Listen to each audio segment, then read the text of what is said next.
पूरी टीम बैठी हुई है। संदर्भ ये है कि आदर्श इंटरमीडिएट कॉलेज के जो पूर्व प्रधानाचार्य थे श्री जयप्रकाश सरोज जी, उनको निलंबित किया गया था और निलंबन का आधार भ्रष्टाचार था। उन्होंने तकरीबन हमने करोड़ रुपए का गबन पकड़ा और उस गबन को पकड़ने के बाद हम लोगों ने, प्रबंध समिति ने कई राउंड में उनसे उनका पक्ष जानना चाहा। वो उपस्थित नहीं हुए और जब भी उपस्थित हुए तो उन्होंने हर बार समय मांग लिया।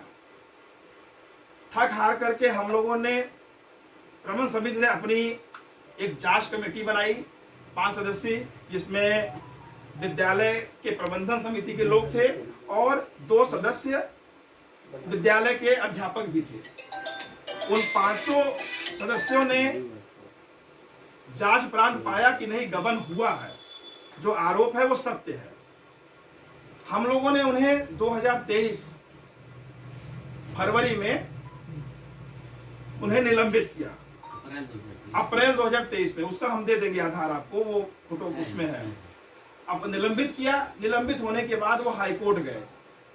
हाई कोर्ट में जाने के बाद उन्होंने एक आदेश लाया जिसमें डीआईएस को मार्किंग आदेश था कि उस आदेश के तहत एक अनुशासनात्मक कार्रवाई, डिसिप्लिनरी ऑर्डर हुआ कि 4 महीने के अंदर इस संदर्भ को समाप्त किया जाए।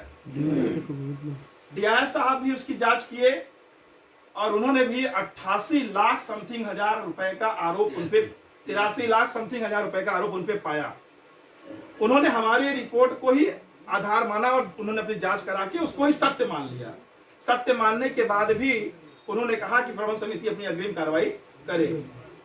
हमने फिर जयप्रकाश सरोज को अवसर दिया कि आप अगर चाहें तो आप इस गबन को समाप्त, इसको आप देख ले कैसे क्या होगा। बार बार उन्हें अवसर देने के बाद वो किसी भी अवसर पे उपस्थित नहीं, कभी बीमारी का बहाना कर ले। और इसी बीच में वो लगभग 100 दिन से ज्यादा जेल भी हुआ है इसी भ्रष्टाचार के आरोप में। तो जब कोई सरकारी कर्मचारी आचरण नियमावली के तहत अगर जेल जाता है तो उसको निलंबित तो किया ही जाता है, और उन्होंने निलंबित पहले ही कर रखे थे, लेकिन फिर भी वो विद्यालय आते थे। उन्होंने इसी को आधार बना करके प्रबंध समिति के प्रबंधक, पूर्व प्रबंधक और अन्य उनके रिश्तेदारों पे ST/ST लगाने का भी काम किया। वो चाहते थे कि ST/ST लग जाएगा तो प्रबंध समिति दबाव में आएगी। प्रबंध समिति का अध्यक्ष मैं हूं। उन्होंने मेरे और उनको हम लोगों ने प्रिकॉशन के तौर पे, चूंकि वो निलंबित हो चुके थे, वो बार बार विद्यालय में जाके उटपटांग बातें करना, अनर्गल आरोप लगाना और देख लें धमकाना, इसके लिए प्रमाण हुआ कि हम लोग डरे।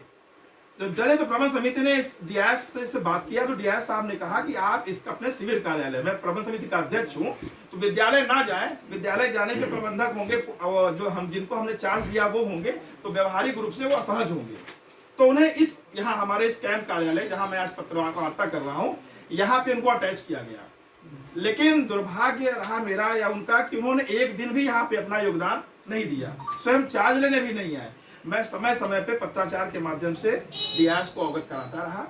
डीआईएस साहब भी थक गए, व्यवहारिक भी और लिखा पढ़ी में भी। फिर हम लोग इंतजार करने के बाद इस नतीजे पे अभी 16 तारीख को हमारी बैठक हुई और हम सब लोगों ने सारे बिंदुओं पर निर्णय लेने के बाद यह किया कि यह व्यक्ति मानने को तैयार नहीं है, जेल हो आए, भ्रष्टाचार सिद्ध हो गया, लेकिन मुझे लगता है यह व्यक्ति मानसिक रूप से बीमार है, लिहाजा ऐसे व्यक्ति की विद्यालय परिसर में, विद्यालय में कोई आवश्यकता नहीं है।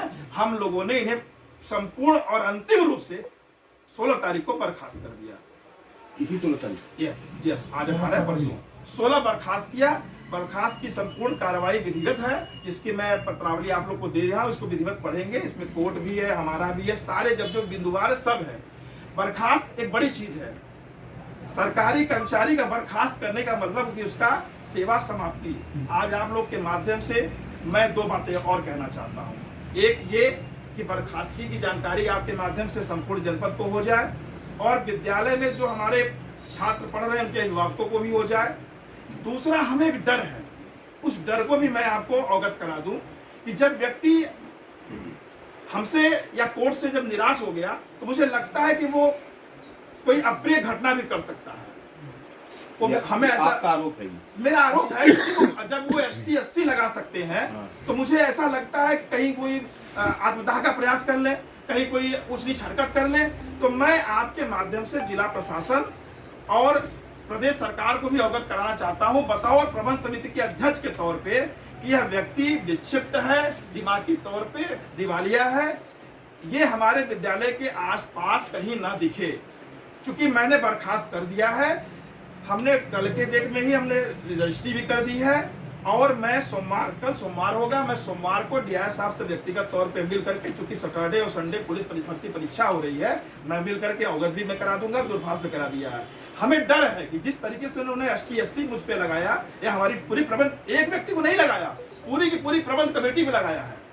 मतलब हमारी प्रबंधक, हमारी बहन श्रीमती संध्या द्विवेदी है, महिला है, उन्होंने उसकी भी गरिमा नहीं रखी, उसको भी ST 80 में शामिल किया है। तो ST 80 जिनके लिए बनाया गया था वो ये था कि कम से कम ऐसे व्यक्तियों से उन्हें, मतलब सामंती सोच से उनको सुरक्षा मिले, लेकिन आज ST 80 का जिस तरह से दुरुपयोग हो रहा है उसकी हम सब लोग भुक्तभोगी हैं।